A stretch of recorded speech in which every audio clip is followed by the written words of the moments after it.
Israel wants a shot at a COVID-19-free New Year.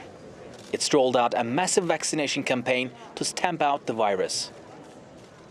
But 5 million Palestinians living in the occupied West Bank and Gaza aren't getting the same jobs.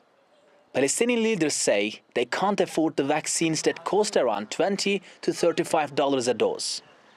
But Palestinians are hoping aid groups will be able to deliver the inoculation soon.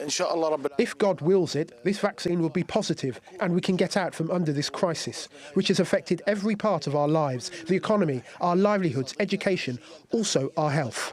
The Palestinian people need the vaccine that is certificated by the World Health Organization.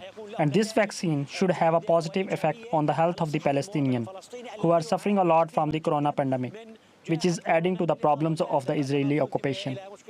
The Palestinian Authority expects the World Health Organization to meet 20% of its vaccine needs.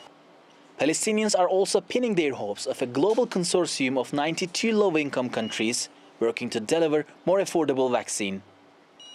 But even after they secure vaccine supplies, Palestinians face logistical problems.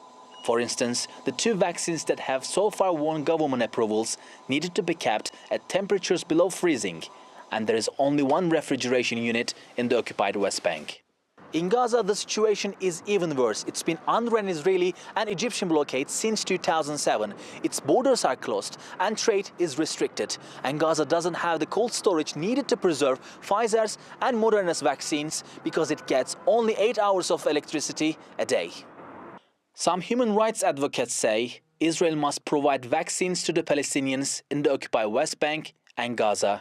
Israel, as an occupying power, has legal, moral, and humanitarian obligations, and they should ensure that quality vaccines are provided to the Palestinians in the West Bank and in the Gaza Strip. Any vaccines which were not approved for Israelis should not be delivered for Palestinians, and that Palestinian lives are no less equal than Israeli lives. Any vaccinations meant for Palestine are subject to Israeli border controls. And Israeli regulators have blocked deliveries of unapproved drugs before.